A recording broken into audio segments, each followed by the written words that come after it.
Student listen, megaspore mother cell to form megaspore. इसके पहले आपको एक common type of ovule, very common type of angiospermic ovule जो अक्सर ही एग्जाम में पूछता है आपसे, एनाट्रोपस ओव्यूल, दैट इज़, इसको हम पहले ब्रीफ करते हैं, फिर आपको कुछ आइडिया होगा कि एक्चुअली हम क्या पढ़ रहे हैं, ठीक है, क्योंकि आप इन सब चीज़ों को अभी बिल्कुल भी नहीं जानते हो। Okay, so this is the structure ध्यान से देखिएगा, अब एग्जाम में पूछता है कैसे हम इसको ड्रॉ कर रहे हैं।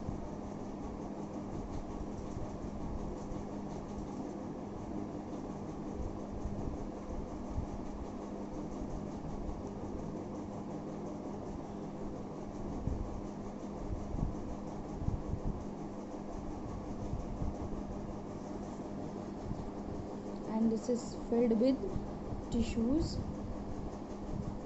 this kind of tissue is filled with, okay, and this is attached to the wall. Okay, this is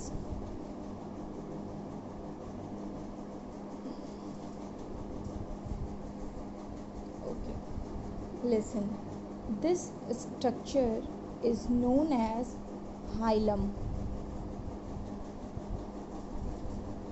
Okay, and this pointed structure is known as funicle, and here a structure that is called raphe, means this structure, this is complete structure is known as raphe.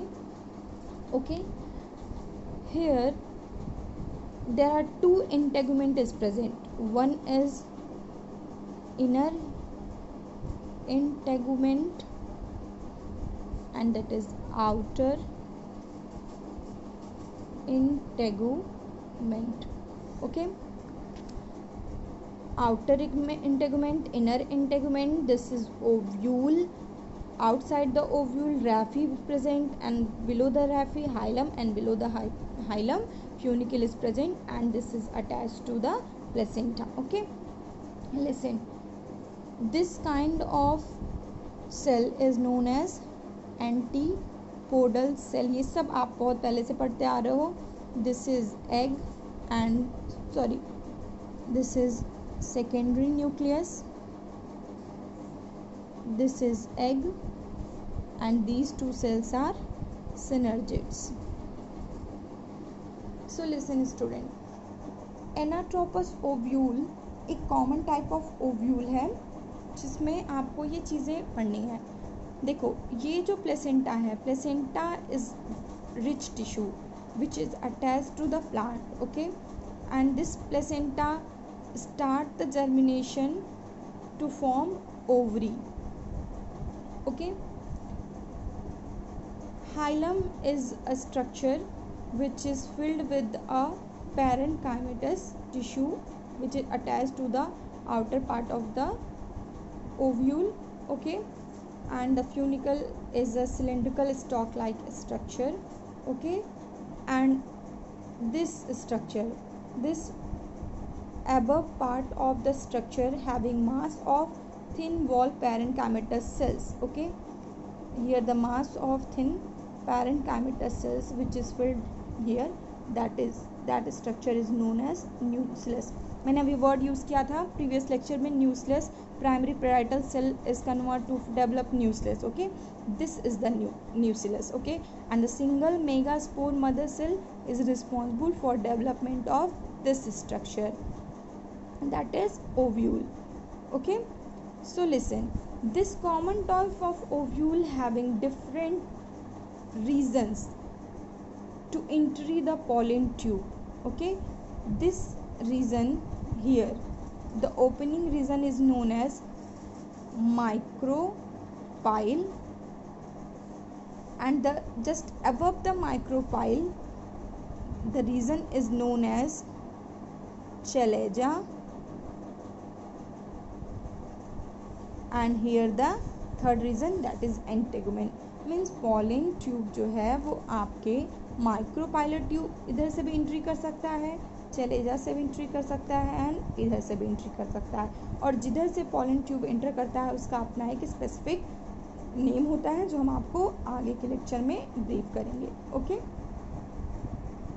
सो आपको I guess कि ये topic समझ में आया होगा और आपको ये नेम एनी हाउ लर्न करना है, because anatropous ovule is a common kind of ovule और अभी और भी वेरियस काइंड ऑफ ओव्यूल आपको बताना है मुझे, लाइक ऑर्थोट्रोपस, कंपाइलोट्रोपस, हेमीट्रोपस, एसिनोट्रोपस। ओके, तो ये हम आपको बताएं। अब देखो नेक्स्ट टॉपिक में दैट इज़ मेगास्पोरोजेनेसिस। तो मेगास्पोरोजेनेसिस में हम क्या पढ़ेंगे?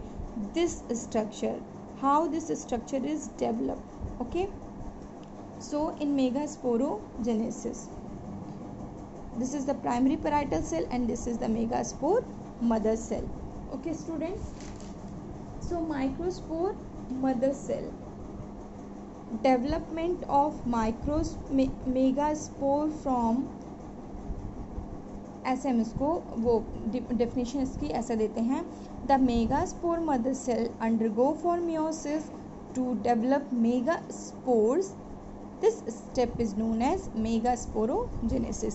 सिमिलर काइंड ऑफ, जैसे हम माइक्रोस्पोर को जर्मिनेट करके बनाए थे तो आप उसको वहाँ डिफाइन कर सकते हो, the microspore mother cell undergo for meiosis to form 4 haploid microspores, that is known as microsporogenesis. And here this is the megaspore mother cell undergo for meiosis and this is known as megasporogenesis. Okay, so listen student, this parietal cell is merged into the formation of nucellus. Only this megaspore is responsible for division. Okay, so this megaspore go for what? Meiotic division. Okay, and it form 4 haploid cells, 1 2 3 and 4 haploid cell. Here a very important point, only single cell is a functional cell. Okay, and 3 cells are 3 cell degenerate. This is very important and specific point because आप microsporogenesis में ऐसा कुछ भी नहीं देख रहे थे कि single cell is a functional cell and 3 cells are degenerate.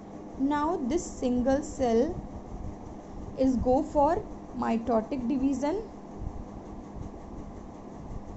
and it form 1 2 nucleus, 2 4 nucleus, 4 2 8 nucleus, and now it provide a structure to sift.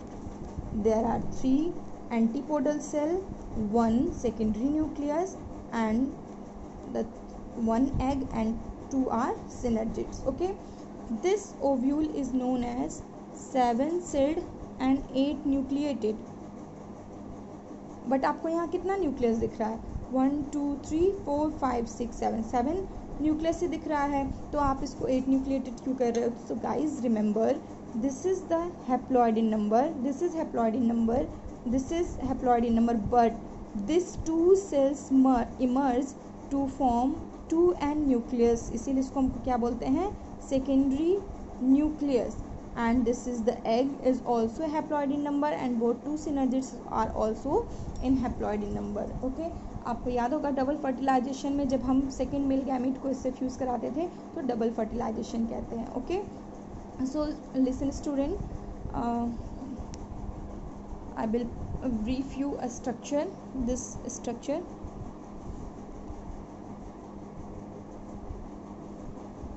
This is the female embryo sac. अब हो गया ये developed embryo sac. Okay, developed embryo sac या complete ovule में क्या, ovule जब हम बोलेंगे तो ये कंप्लीट स्ट्रक्चर ओव्यूल का है, ये आपका सिंगल एम्ब्रियो सैक है. Okay, what is the function of antipodal cells? Okay, so antipodal cell is basically responsible for,